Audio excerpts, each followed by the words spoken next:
ለጀነት ባላቸው ንጉሱ ዘፈንን ይዘፍናሉ። ሱብሃንአላህ። ከዘፈኑ ግጥም ውስጥ ትንሽ ልስጣችሁ አሉ ነብዩ አለይሂ ሰላቱ ወሰለም። ነብዩ ገንዘብ ታባዛለህ አለኝ። ዛሬ እቺን ፈተና ፈልጋታለሁና ይዣለሁ ገንዘብ እኔም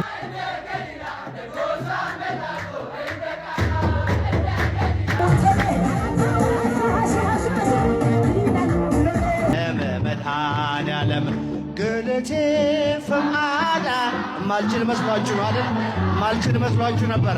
እነዚህንና የመሳሰሉትን ቪዲዮዎች አብረን እናያለን። አብራችሁን ቆዩ። አሁን የመጀመሪያውን ቪዲዮ አብረን እንመልከት። ነብዩ ገንዘብ ታባዛለህ አለኝ። ዛሬ እቺን ፈተና ፈልጋታለሁና ይዣለሁ ገንዘብ እኔም እንግዲህ እስቲ እንዴት እንደምናደርግ እናያለን። እስቲ ይሄን አገልግሎት በጣም በተደጋጋሚ ያገለግላል አሉ። እውነት ነው? አዎ፣ ምናልባት መንፈሳዊ አባቴ በዚህ አገልግሎት በጣም ይታወቃል። እኔ የሱን ያህል ባይሆንም በራሴ በግል ህይወቴ ላይ ይሄን አገልግሎት በጣም ተለማምጄዋለሁ። በራሴ ህይወት እንደዛ ገንዘብ ገብቶልህ ያውቃል? በእውነት በስንት ጸልዬ ነው እንዴት ነው የገባው? ምንም ሳልጸልይ እግዚአብሔር ያስፈልገኛል ብዬ ዋሌቴ ውስጥ አግኝቻለሁ።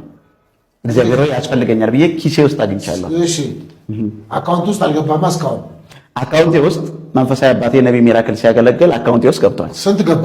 29,000 ብር። የሰው ብር እንዳይሆን 29,000 ብር ገብቷል። የሆነ ሴት እያለቀሰች ይሆናል ተሳስታ አስገብታል።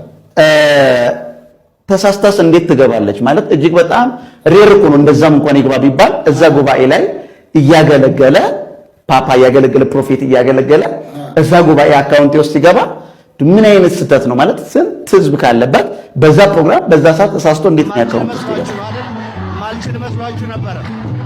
ስሙኝ፣ ምስጉን ነህ አንተ እስከ ዘለዓለም። እንደዚህ ምስጉን ነህ አንተ እስከ ዘለዓለም፣ እስከ ዘለዓለም መድኃኔዓለም፣ እስከ ዘለዓለም አማኑኤል እልል እስከ ዘለዓለም መድኃኔዓለም፣ እስከ ዘለዓለም መድኃኔዓለም ገለቴ ፈምአዳ።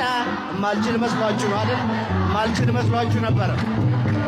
ፈምአዳ አመበራበራቴ አመበራበራቴ ሞቴ ጣቴ አመበራበራቴ ሞቴ ጣቴ።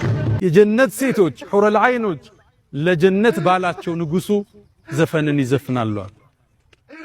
ሱብሃንአላህ። ከዘፈኑ ግጥም ውስጥ ትንሽ ልስጣችሁ አሉ ነብዩ አለይሂ ሰላቱ ወሰለም። የጀነት ሴቶች የሚዘፍኑትን ዘፈን ግጥማቸውን ረሱል አለይሂ ሰላቱ ወሰለም ለኡመታቸው ተናገሩ። እስልምና እኮ ውብ ዲን ነው፣ የተሟላ ሃይማኖት እኮ። ስለዚህ ምድር አይደለም ስለሚቀጥለው ዓለም እዛ ስላለችው ሚስት ስለምትዘፍንልህ ዘፈን ግጥም ረሱል አለይሂ ሰላቱ ወሰለም ይነግሯል። ይሰበሰቡና ፍጥረታት ሰምቶት በማያቅ ድምጽ ይላሉ፣ ውብ ድምጽ ለባላቸው ይዘፍናሉ። ነሕኑ ኸይራቱል ሒሳን አዝዋጁ ዘውጅን ኪራም የንዙርና ቢቁረቲ አዕያን ይላሉ። እኛ እኮ ውብና ማራኪዎቹ እኛ ነን ይላሉ። አዝዋጁ ዘውጅን ኪራም የተከበረው ንጉሥ ሚስቶች እኮ እኛ ነን ይላሉ ባላቸው። ታዲያም በፍቅር እንተያያለን ይላሉ። ሌላም ግጥሞች አሉቻቸው ነብዩ አለይሂ ሰላቱ ወሰለም የጠቀሱ ሚስቶችም ይዘፍኑልህ የደስታ ዓለም የፌሽታ ዓለም የፈለከው ነገር የምታገኝበት አለ። የፈለከው አንዱ መሻይኾቻችን ውስጥ አንዱ ምን አለ? እኔ ጀነት አላህ ወፍቆኝ ብገባ አላህን ከምጠይቀው ውስጥ ዱንያ እንዴት እንዳለፈች እንደ አዲስ እንዲነግረኝ ይፈልጋለሁ። የፈለከው ነው አያለ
እንግዲህ የዛሬውን ጉድ አብረን አየን። ነገር ግን ወዳጆቼ አሁን ማህበራዊ ሚዲያ ላይ የምናያቸው ነገሮች ሁሉ ነገረ ስራችንን እያዛቡት ነው። በተለይ ደግሞ ከዚህ ገንዘብ ማባዛትና ከሃይማኖት ንግድ ጋር ተያይዞ የመጣው የትርኢት እብደት እውነተኛውን የሰው ልጅ ሕይወትና እሴት እያጠፋው ይገኛል። ለምሳሌ ያህል የሰርግን ነገር ብናነሳ ድሮ ሰርግ ማለት የሁለት ሰዎች ፍቅር፣ የቤተሰብ ምርቃት፣ የወደፊት ትዳር እና የተባረከ ሕይወት መጀመሪያ መታሰቢያ ነበር። ዛሬ ግን ሰርጋችን ራሱ ልክ እንደነዚህ ገንዘባው አባዛለሁ እንደሚሉ ነቢያት የቪዲዮ ኮንቴንት እና የይሁልኝ ውድድር ሆኗል። አቅም የሌለው ገንዘብ የሌለው ሰው ለሰው ለማሳየት ሲባል የሚበደረው ሚሊዮን ብር ነው። ለቲክቶክ እና ለኢንስታግራም ተብሎ የሚደረግ አላስፈላጊ ቀንጠብጣቢ ድራማ የብዙዎቻችን ትዳር ገና ሳይጀምር በዕዳና በጭቅጭቅ እንዲፈርስ ያደርጋል። አያችሁ፣ እውነተኛ ብስለት ያለው ሰው አቅሙን ያውቃል፣ ሕይወቱን በትክክለኛው መንገድ ይገነባል።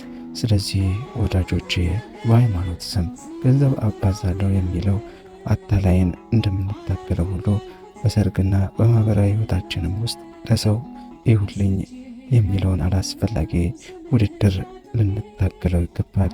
ትዳር በውድ ሰርግ ሳይሆን በይቅርታ በፍቅርና በትክክለኛ እቅድ ነው የሚጸናው። ቪዲዮ ከተመቻችሁ ላይክ እና ሼር ማድረጋችሁን አትርሱ። የቀጥለው ቪዲዮ እስክንገናኝ ቸር ሰንብቱልኝ። ሚዲያን ሰብስክራይብ አድርጉ። ቪዲዮ ከተመቻችሁ ላይክ ማድረጋችሁን አትርሱ። ለቻናሉ አዲስ ከሆናችሁ ሰብስክራይብ በማድረግ የደወል ምልክቱን በመጫን ቤተሰብ ይሁኑ። እንወዳችኋለን። ጨለማው ልባችን ደስ ይበለን።